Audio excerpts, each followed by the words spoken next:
на Черешов масив беше убит зверски тази нощ в селището на Кюстендилското село Шишковци.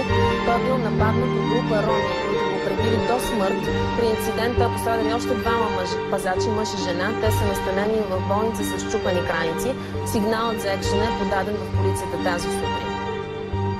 Самотен възрастен мъж беше пребит до смърт от двама непълнолетни в пловдивското село Голям Чардак. Нападателите нахлули в дома на 82-годишния старец с намерението да откраднат пенсията му. Нанесли на човека множество удари по главата и след това го удушили. С намерените в джоба на жертвата 6 лева си купили кебабчета, цигари и наливни. Младежи от ромски произход пребиха пътник и градския транспорт, защото им направил забележка, че пушат в автобуса. Колегите от ПРО-БГ бяха на мястото на инцидента. Двама ранени полицаи от Варна и млад мъж са в болница след сбиване с строители. Снощи в късния календар ви съобщихме за инцидента. Цивилните полицаи се намесили в скандал за пари между работници от село Игнатиево и собственик на имот, на който те поставили улуци. Мъжете заплашили полицаите с газов пистолет, а единият от служителите на реда е ударен с метална щанга по главата. Заради конфликта близките на работниците, които са от ромски произход,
Бус с цигани от фамилията на Кирил Рашков тръгват нарочно да гонят момчето, той си разкарва кучето и го влачат 10 метра.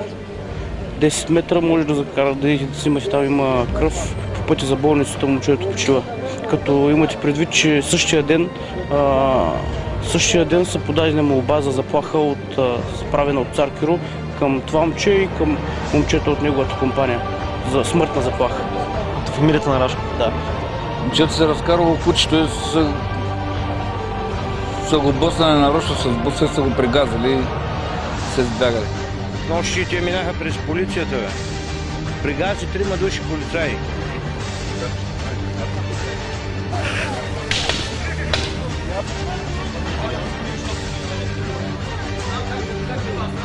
Виж колата му! Кой се подписал? Това е корупция! Пропуск! Пропуск в общинска полиция! Пропуск! Ето, вижте как пази държавата, вижте! Предния ден две деца са се скарали от ромски и от български произход, което е прераснало в свада и между родителите. На този етап са установени голяма част от участниците в инцидента и в момента издирваме водача на буса, който е причинил смъртта на малото момче.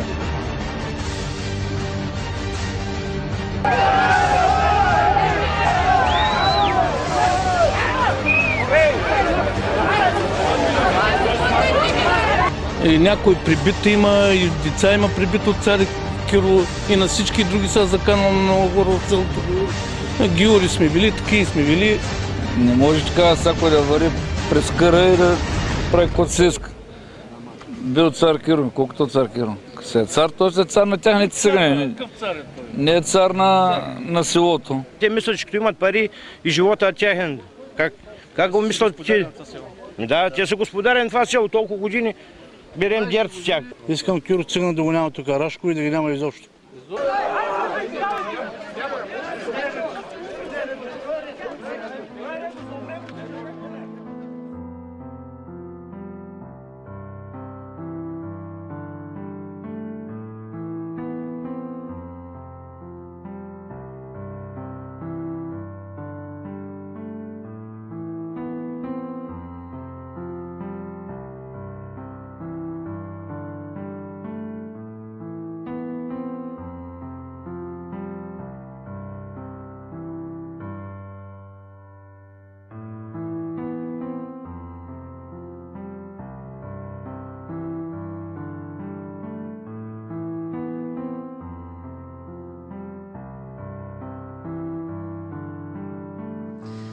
27 арестувани, такава е равносметката след вчерашните пожари в Катуница. Шофьорът, прегазил 19-годишния Ангел, също е задържан. Как премина нощта и каква е ситуацията в момента, сега включваме нашия репортер Миролюба Бенатова. Мира, здравей!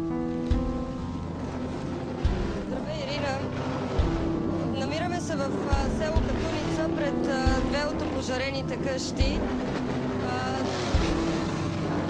Вероятно чувате звука. Това е звук от няколко десетки мотори, които току-що пристигнаха. Това са мотористи с различни регистрации, които дойдоха да изразят своя протест срещу смъртта на 19-годишния Ангел вчера, който да припомня все пак защо сме тук изобщо.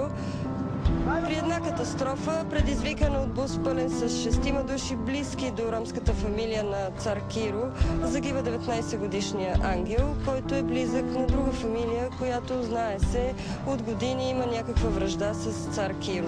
Момчето, по думите на неговите близки, които са станали неволни свидетели на тази катастрофа, е било умишлено сгазано от близките на цар Киро, като бащата на момчето също е присъствал и се опитал да спре катастрофата, но за съжаление това не се е случило. За момента е обявено, че в центъра на Катуница се случва мирно шествие на майки. Факт е, че бяхме изненадани от моторите, но очаквахме, вероятно майките наистина се намират в центъра на Катуница, където ние за съжаление не сме в момента, но след това със сигурност ще ги посетим. И също така се знае, че в близкия час ще започне и поклонението за смъртта на 19-годишния Ангел, малко по-късно след обяд.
Добър ден, господин Рашков търся. Да. Къде ви намираме в момента? Защо? Дали сте на разположение на полицията или сте в Катуница? Значи вижте какво. Полицията си знае работа, хората знаят какво да правят. Тук от няколко страни ни охраняват къща. Сега те, ако чувстват, че ние сме виновни, ще да приберат там, където не е местото. Отдавна има напрежение и хората от Катуница се оплакват, че ги тормозите. И това не отговаря на истината. Това е една екстремистка група, банда, една бандичка, малка банда. Ами цялото село едва ли е една банда? Няма такова нещо. Хората от Катуница искат да се изселите от селото. Защо да се селят? Да се изселят те?Що се чувстват, че са престъпници да се изселят? Също така хората се питат откъде имате пари за палати и скъпи коли. Вие откъде имате пари за палати и целият български народ? Аз нямам палати, господин Рашков. И аз си това беше.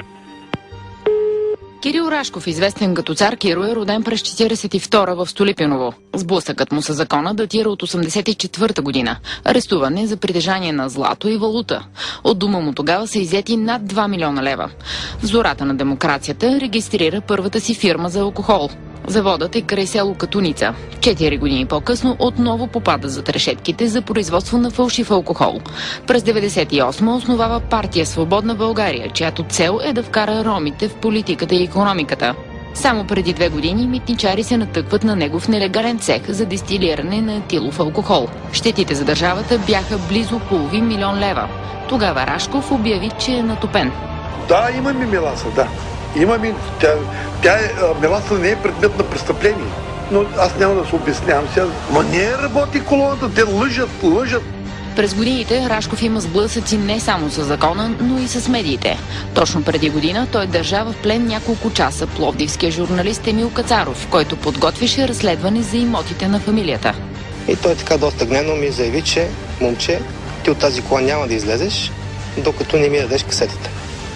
Аз му обясних, че това в момента, който прави абсолютно незаконно и то е подсъдимо. Той каза, не ме интересува твоя закон, такива като теб в Ирак ги бесят по дърветата. За отправените смъртни заплахи към колегата ни беше арестуван внука на Рашков, който беше осъден по бързата процедура на глоба от 3000 лева.